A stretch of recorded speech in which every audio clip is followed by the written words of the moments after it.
کے نہایت مخلص اور رفیق اخلاص حضرت مولانا عبد المنعم صاحب دعوت سے ہم گزارش کرتے ہیں کہ بچے آپ کی طرف تشریح بھائی سے دیکھ رہے ہیں، یہ بچے آپ کا انتظار کر رہے ہیں، یہ ہمارے محفل اور یہاں محفل میں بیٹھنے والے مسلم اساتذہ کرام، یہ آپ کے چند ہدایت کا اور آپ کے شعر گفتار کا انتظار کر رہے ہیں۔ ہمارے قوم سے گزارش کرتے ہیں کہ مولانا مفتی عبد المنعم صاحب دعوت میں تشریف لائیں اور بچوں نحمده ونصلي على رسوله الكريم أما بعد فأعوذ بالله من الشيطان الرجيم بسم الله الرحمن الرحيم إنما يخشى الله من عباده العلماء وقال الله تبارك وتعالى في مقام آخر قل جاء الحق وزهق الباطل إن الباطل كان زهوقا صدق الله مولانا العظيم کچھ بات رہے ہستی مٹی نہیں ہماری، کچھ بات رہے ہستی مٹی نہیں ہماری، سنی رہا ہے دشمن دور زماں ہمارا، جس دور میں نازک ہے دنیا اب ہم وہ زمانہ بھول گئے، جس دور میں نازک ہے دنیا اب ہم وہ زمانہ بھول گئے، اور وہ زمانہ یاد رہا خود روشنی آنا بھول گئے۔ عزیز طلبہ، محترم اساتذہ کرام، ہم اور آپ اپنے کو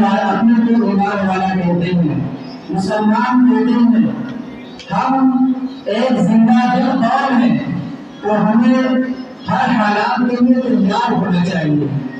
ہم مسلمان ہوئے ایمان والے ہیں تو ہر قدم پر ہمارے آزمائشیں ہوئی ہیں، ہمیں حالات کا سامنا کرنا ہے۔ اللہ رب العزت نے قرآن پاک میں رب العزت نے ایمان والوں کو ہمیشہ سے آزمایا ہے۔ تاریخ شاہد ہے ایمان والوں میں حالات آتے رہے ہیں، باطل آتے رہے ہیں، ظالم آتے رہے ہیں، اور ہمیشہ باطل اور ظالم کے مقابلے میں اللہ نے حق کو بھیجا ہے، ہمیشہ ظالم اور باطل کے مقابلے میں اللہ نے حق کو بھیجا ہے۔ اگرچہ حق شروع میں جیسا کہ سامنے کی حالت میں ہوتا ہے، شروع میں کمزور ہوتا ہے، لیکن آخر کار انجام کا یہ ہوتا ہے کہ اللہ رب العزت حق ان کے بولنا دیتا ہے۔ یہ تو قدرت کا نظام ہے، کائنات و قدرت اسی طرح چلی رہی ہے کہ ہمیشہ سے حق و باطل کا سامنا رہا ہے، تصادم رہا ہے، ٹکراؤ رہا ہے، ہمیشہ سے حق و باطل آمنے سامنے رہے ہیں، اور ہمیشہ باطل دندناتا ہوا آیا ہے، ہمیشہ باطل انانیت کی شکل میں آیا، تکبر کی شکل میں آیا، اقتدار کی شکل میں آیا، حکومت کی شکل میں آیا، اور اس کے مقابلے میں حق ہمیشہ بسر و سالم کی حالت میں آیا، کمزوری کے ساتھ آیا۔ لیکن تاریخ شاہد ہے کہ ہمیشہ اللہ رب العزت نے حق کو غلبہ دیا ہے، کیونکہ قرآن پاک کے اندر میرے رب کا ارشاد ہے قل جاء الحق وزهق الباطل ان الباطل كان زهوقا۔ اے پیغمبر آپ اعلان کر دیجئے کہ حق آیا اور باطل مٹ گیا، ان الباطل كان زهوقا، اور باطل تو مٹنے ہی کے لیے آتا ہے، باطل کا خاتمہ عن قریب ہو ہی جاتا ہے، ظالم کا خاتمہ عن قریب ہو ہی جاتا ہے۔ یہ تاریخ شاہد ہے، ہمیشہ ظالم اور باطل آتے رہے ہیں۔ ہم تاریخ پر نظر ڈالتے ہیں تو ایک وقت تھا جب نمرود آیا تھا اور پوری طاقت کے ساتھ آیا تھا، اس نے لوگوں پر حکمرانی کی اور ظلم کی قبولیت کرنا چاہا، اور لوگوں نے قتل بھائی عام کیا، لیکن اللہ رب العزت نے اس ظالم بادشاہ کے مقابلے میں حضرت ابراہیم علیہ السلام کو حق کی شکل میں پیش کیا، اور ایک وقت آیا اس نمرود ظالم کا اس سطح ہستی سے خاتمہ ہو گیا، کئی نام میرا مل گئے، اور اللہ نے حق کو غلبہ دیا تھا۔ اسی طرح ایک وقت آیا فرعون آیا تھا جو بڑا ظالم اور جابر اور خونخوار بادشاہ تھا، جس نے ہزاروں معصوم بچوں کا ناحق قتل کروایا، جس نے مردوں کا قتل کروایا، عورتوں کا قتل کروایا، اور یہ اتنا ظالم اور خونخوار ایسا متکبر بادشاہ تھا